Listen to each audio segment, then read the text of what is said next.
8절 말씀입니다. 열왕기상 15장 1절에서 8절 말씀입니다.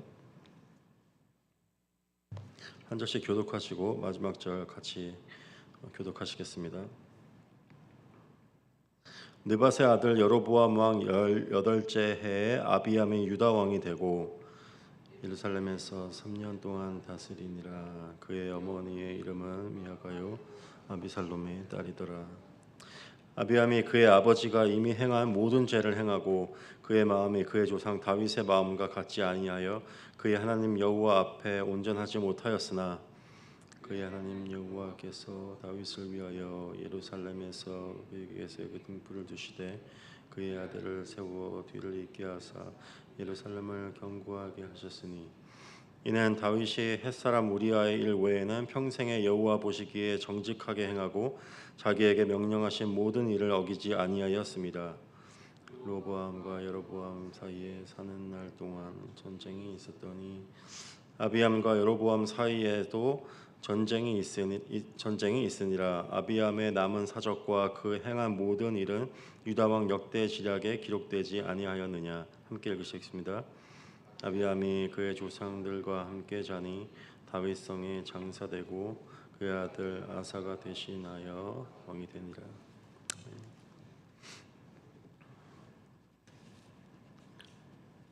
제가 예전에 그 페이스북이라는 그 SNS에서 이런 글을 이런 비슷한 글을 본 적이 있습니다. 인생에 있어서 인생의 중요한 일들은 내 자신의 능력이 아닌 지극히 운을 통해서 이루어지고 그렇기 때문에 늘 겸손할 수밖에 없다는 그런 글이었습니다. 우리 믿는 사람의 인생에 있어서도 우리 삶 가운데서도 우리의 능력과 우리의 어떤 하나님 앞에서 의로움을 통해서 하나님의 뜻이 이루어지는 것이 아니라 전적으로 하나님의 은혜와 그 뜻을 통해서 우리 삶 가운데서 하나님의 뜻이 이루어지는 것을 우리는 말씀과 우리 삶의 경험을 통해서 경험하고 배우게 됩니다. 오늘 본문의 말씀을 통해서도 은혜 받을 수 없는 자가 자기의 자신의 노력과 의로움과 상관없이 하나님의 은혜가 주어지는 것을 오늘 저희 본문의 말씀을 통해서 보게 됩니다. 오늘 말씀에서 르호보암이 죽고 솔로몬의 아들 르호보암이 죽고 그의 아들 아비암이 이제 왕이 됩니다. 근데 그 아비암에 대해서 그의 아버지가 이미 행한 모든 죄를 행하고 그의 마음이 그의 조상 다윗의 마음과 같지 아니하여 그의 하나님 여호와 앞에 온전하지 못하였으나 하지만 하나님께서 여호와께서 다윗을 통하여 예루살렘에서 그에게 등불을 주시되 그 이유는 다윗이 우리아의 일 외에는 평생 정직하게 행하고 순종하였기 때문이라고 이제 말하고 있습니다. 솔로몬에 이어서 왕이 된 그의 아들 르호보암 그리고 그의 아들 아비암도 마찬가지로 계속해서 반복되는 죄를 저질렀습니다. 하지만 그 반복되는 죄를 지었음에도 불구하고 유다 왕국은 완전히 멸하지 않았습니다. 그 이후로도 마찬가지로 많은 왕들이 세워졌고 많은 왕들이 같은 죄를 반복했고 우상 숭배를 반복했지만 완전히 그들의 왕국에 완전히 무너지고 없이 되지 아니하였던 사실을 우리는 말씀을 통해 배울 수 있습니다. 그 이유는 다윗이 하나님 앞에서 온전하였기 때문이라고 오늘 말씀을 통해서 말하고 있습니다. 하나님께서는 의로운 한 사람을 통해서 많은 이들에게 은혜를 허락하십니다.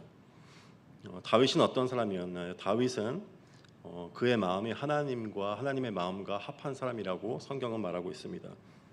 그는 자신을 늘 하나님 앞에서 작은 자로 여기고 하나님 앞에서 순종하기 위해서 노력하며 살았던 사람입니다. 다른 왕들과 다르게 그는 눈앞에 있는 이익을 쫓지 아니하였음을 우리는 말씀을 통해서 또한 알 수 있습니다. 그가 사울의 모함을 피해서 쫓겨나는 그 상황 가운데서도 늘 하나님의 뜻에 순종하기 위해서 노력하였다는 것을 말씀을 통해서 알 수 있죠. 그가 그 굴에 숨었을 때 사윗이 그를 잡기 위해서 굴까지 쫓아 들어왔지만은 그가 그의 손으로 사울을 죽일 수 있는 그 기회가 주어졌음에도 다윗은 하나님께서 직접 기름을 부은 왕을 자기 손으로 죽이지 않겠다고, 그럴 수 없겠다고 고백을 하고 그를 모함하고 그를 죽이기 위해서 쫓아온 사울을 살려주는 것을 우리 말씀을 통해서 볼 수가 있습니다. 하지만 또한 우리는 말씀을 통해서 다윗에 대해서 배울 수 있는 것은 그의 그런 모습이 하루아침에 일어난 것이 아니고 그는 처음부터 그렇게 완전하게 하나님 앞에서 서 있는 자가 아니었다는 사실을 우리는 말씀을 통해서 배울 수 있습니다. 특히 저희가 시편을 보게 되면은 다윗이 그의 인생 가운데서, 삶 가운데서 하나님 앞에서 얼마나 올바로 서 있기 위해서 몸부림을 쳤는지 그 처절한 그 상황을 우리가 볼 수가 있습니다. 때로는 그가 많은 그 고통과 고난 가운데서 하나님의 선하심과 하나님의 구원을 볼 수 없을 때 정말 그 마음에서부터 깊은 곳에서 끓어오르는 마음으로 하나님을 찾고 부르짖고 하나님께 호소하기도 하고, 때로는 하나님 앞에 원망하는 그 마음을 숨기지 않고 기도 가운데 토해내는 것을 우리는 시편 말씀을 통해서 볼 수가 있습니다. 하지만 그 끝에서 하나님을 부르짖고 하나님을 원망하며 하는 그 몸부림 가운데서도 그 끝에서는 그는 항상 하나님의 약속을 붙잡았고 하나님의 선하심을 기다렸다는 사실을, 그 믿음을 붙잡고 믿음을 했다는 사실을 우리는 말씀을 통해서, 시편 말씀을 통해서 보게 됩니다. 오늘날에도 나에게 임하는 하나님의 은혜는 나의 의름을 통해서가 아니라 누군가의 순종과 누군가의 의로움을 통해서 허락되는 것을 저희는 알아야 합니다. 다윗과 마찬가지로 항상 하나님 앞에서 의로운 사람으로 서 있는 사람은 없습니다. 모든 사람은 주님 앞에서 불순종하는 그 삶 가운데서도 주님 앞에서 의로운 자로 주님을 붙잡기 위해서 몸부림치는 그 과정을 통과를 해야 합니다. 그 가운데서 온전히 하나님을 붙잡을 때 하나님의 은혜가 그 한 사람을 통해서 흘러가게 하십니다. 제가 대학교 학부에 있었을 때 정말 모두가 존경하고 정말 제가 많이 이제 존경했던 여자 간사님이 계셨습니다. 그 간사님은 늘 아이들을 위해서 자기가 할 일이 너무나 많은데도 늘 잠을 정말 2-3시간씩 자면서 매일 한 번도 새벽 기도에 빠지지 않고 매일 새벽 기도에 나와서 기도하시고, 또 낮에는 아이들을, 이제 학교 캠퍼스에 있는 아이들을 위해서 10명 넘는 학생들을 먹이기 위해서 그렇게 직접 요리를 하시고 그것을 직접 이시고 캠퍼스까지 가시고, 그 노력을 통해서 또 아이들을 직접 만나 주시고 아이들의 얘기를 들어주시고 아이들의 손을 붙잡고 눈물을 흘려주시고 하는 그런 간사님이 계셨습니다.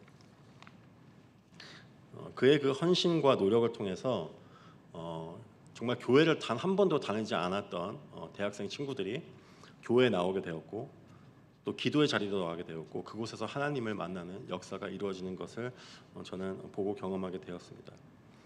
하지만 제가 새벽 기도에 하루는 가서 그 간사님이 기도하시는 모습을 보고 느낀 것이 있었습니다. 그가 아이들의 이름을 불러가면서 자신이 아이들을 사랑할 수 있도록, 순종할 수 있도록 하나님께 구하면서 눈물 흘리면서 기도하는 그 모습을 보고 제가 깨달은 한 사실은 그 간사님 또한 원래 항상 마음에서 사랑이 흘러나오고 순종할 수 있는 사람이 아니라는 것을 저는 깨달았습니다. 그가 하나님 앞에서 순종하고 아이들을 사랑하기 위해서 얼마나 자신의 의지를 꺾고 하나님의 뜻이 자기 뜻이 되기 위해서 몸부림치고 눈물 흘리며 기도하는지를 그 자리에서 저는 보고 한 사람의 순종은 온전히 그 몸부림을 통해서 이루어지는 것이구나 하는 것을 알게 되었습니다. 우리 또한 죄인이기 때문에, 우리 또한 육신 안에 살기 때문에 많은 경우 순종할 수 없을 때가 있습니다. 때로는 우리의 편안함을 추구하기 때문에 순종할 수 없을 때가 있고, 나의 자존심을 꺾을 수 없기 때문에 하나님 앞에서 순종하고 사람들을 용서하고 용납할 수 없을 때가 있습니다. 그런 경우에 무엇을 하시나요? 그런 경우에 하나님의 뜻을 순종하기 위해서, 그 하나님의 뜻이 나의 뜻이 되기 위해서 기도의 자리 가운데 나아가 몸부림치는 그 기도의 그 씨름과 몸부림에 그 노력이 우리 삶 가운데 있는지 우리 자신을 한번 돌아보면 좋겠습니다. 그 몸부림을 통해서, 그 기도의 몸부림과 씨름을 통해서 우리는 하나님의 뜻에 비로소 순종하게 될 것이고, 그 순종을 통해서 하나님이 나에게 맡겨주신 나의 자녀들, 나의 가족들, 나에게 맡겨주신 직장과 일터에서 나에게 맡겨주신 사람들 공동체에게 하나님의 은혜가 온전히 임하게 될 것입니다. 그리고 그들에게 등불을 계속해서 허락하심으로 그들이 완전히 멸망하는 길로 나아가지 않는 것을 우리는 보게 될 것입니다. 오늘 본문 말씀에서 르호보암과 여로보암 사이에 있었던 전쟁이 그의 아들에서까지 계속해서 아비암과 여로보암 사이에 계속해서 전쟁이 임했다고 말하고 있습니다. 대를 이어서 계속되는 다툼이죠. 그 이유는 그 유다의 왕과 북이스라엘의 왕이 그 둘 모두 하나님의 마음에서부터 떠났기 때문일 것입니다. 그렇기 때문에 다툼이 멈추지 않았던 것이었습니다. 만약에 한 왕이라도 하나님 앞에서 바로 섰다면은, 하나님의 마음을 품었다면은 그 이스라엘이 계속해서 둘로 나뉘지 않았을 것입니다. 우리는 많은 경우 삶에 있어서 관계 가운데서 이러한 비슷한 어려운 문제들을 겪고 있습니다. 직장에서, 가족에서, 공동체에서 서로 다툼이 계속해서 일어나죠. 서로 손가락질하고 너가 잘못했고 누가 잘못했고 하는 그런 많은 비난이 난무하는 것을 우리는 보게 됩니다. 하지만 우리 자신을 객관적으로 돌아봤을 때 결국 문제는 둘 모두에게 있는 경우가 많이 있는 것을 우리는 알게 됩니다. 둘 모두가 하나님 앞에서 바로 서지 못할 때 관계는 계속해서 악화되는 것이죠. 이 다윗 이후로 계속해서 르호보암과 아비암과 계속해서 이어지는 그 대가 이어지는 왕권을 통해서 가끔 의로운 왕들이 등장을 했습니다. 히스기야도 있었고 요시야도 있었죠. 하지만 그들의 끝은 항상 좋지 못했습니다. 그들이 하나님 앞에서 항상 의로운 자로 서 있지 못했다는 것을 우리는 말씀을 통해 알 수가 있습니다. 그 이후로 계속되는 반복되는 죄악과 우상 숭배와 분열 가운데서 결국은 하나님의 심판이 북이스라엘과 유다에게 임한 것을 말씀을 통해서 볼 수가 있습니다. 결국 이것이 무엇을 말하냐 하면은 다윗의 의로움을 통해서 하나님의 등불이 그의 자손들에게 주어졌지만은 그의 의로움을 통해서는 하나님의 심판을 끝까지 막을 수 없었다.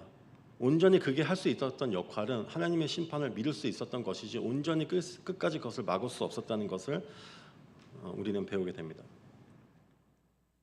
만약에 그렇다면은 다윗의 의로움도 그들의 후손 가운데 임한 하나님의 심판을 막을 수 없었다면은, 그렇다면은 우리 삶 가운데서 반복되는 죄와 불순종, 우상 숭배 가운데서도 하나님의 심판이 온전히 임해야 되는 것이 사실이죠. 하지만 우리에게 하나님이 끝없는 인애와 사랑을 베푸실 수 있고 용서를 베푸실 수 있는 이유는 무엇이었을까요?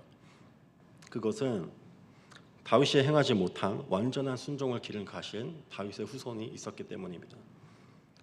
다윗보다 의로우신 완전한 의로운 한 분 예수 그리스도께서 계셨기 때문입니다.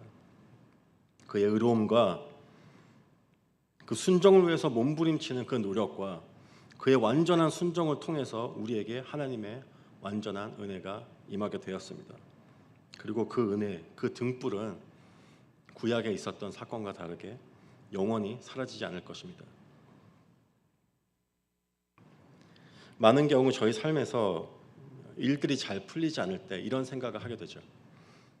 왜 나는 의롭게 살려고 항상 노력을 했고, 나는 남들과 다르게 죄를 짓지 않으려고 몸부림치고 늘 순종하며 살았는데 왜 하나님께서 이런 고통을 시간을 허락하시는지, 그것에 대해서 우리는 많은 순간 생각하게 됩니다. 하지만 반대로 갑자기 일이 잘 풀리게 되고 하나님의 온전한 뜻이 축복이 나에게 임하게 되고 나의 기도의 응답이 갑자기 임하게 됐을 때 우리는 기뻐하며 감사하게 되죠. 하지만 그 순간에 많은 경우에 하나님 앞에서 내가 하나님 앞에서 늘 쓴 마음을 품었고 하나님이 나에게 선하심을 베풀어 주지 않았을 때 나는 하나님을 원망하고 쓴 마음을 품고 하나님 앞에서 돌아서는 일도 행했고 죄를 지었음에도 왜 나에게 이런 은혜를 허락해 주시는가에 대해서 우리는 많은 순간 하나님이 은혜를 허락해 줄 때 그 질문을 저희에게 자신에게 하지 않습니다.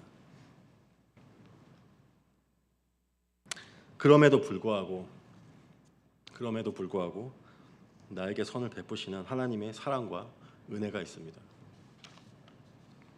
그것은 나의 의로움이 아닌 하나님 앞에서 바로 서기 위해, 하나님 앞에서 순종하기 위해 몸부림치고 씨름하고 주님 앞에서 부르짖었던 누군가의 순종이 있었기 때문에 그것을 통해서 하나님의 은혜가 나에게 임하였다는 사실을 우리는 기억해야 할 것입니다.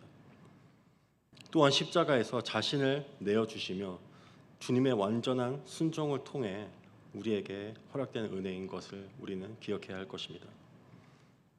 그 은혜 안에 거할 때 우리 또한 하나님의 은혜가 흘러가는 온전한 통로가 될 것입니다. 기도하시겠습니다. 주님 감사합니다. 오늘 말씀을 통해서 주여 자격 없는 자에게 허락되시는 주님의 그 은혜가 어떻게 이루어진 것임을 알게 해주심에 감사드립니다. 주님, 우리의 의로움과 우리의 노력을 통해서 우리의 선함을 통해서 주님의 뜻과 은혜가 저에게 이루어질 수가 없습니다. 온전히 그 완전한 순종을 걸어가신 예수 그리스도의 그 의로우심을 통해서 그 순종을 통해서 또 누군가 하나님 앞에서 바로 서기 위해서 늘 몸부림치며 부르짖었던 그 누군가의 그 노력과 그 순종을 통해서 나에게 하나님의 은혜가 부어지는 것임을 저희가 오늘 삶을 통해서 깨달을 수 있도록 허락하여 주시옵소서. 그리고 늘 그 은혜 안에 자격 없는 자에게 허락되시는 주님의 늘 은혜 안에 저희가 계속해서 거할 수 있도록 인도하여 주시옵소서. 감사합니다. 예수님의 이름으로 기도드렸습니다. 네. 각자 가져오신 기도 제목 가지고 나아가시겠습니다.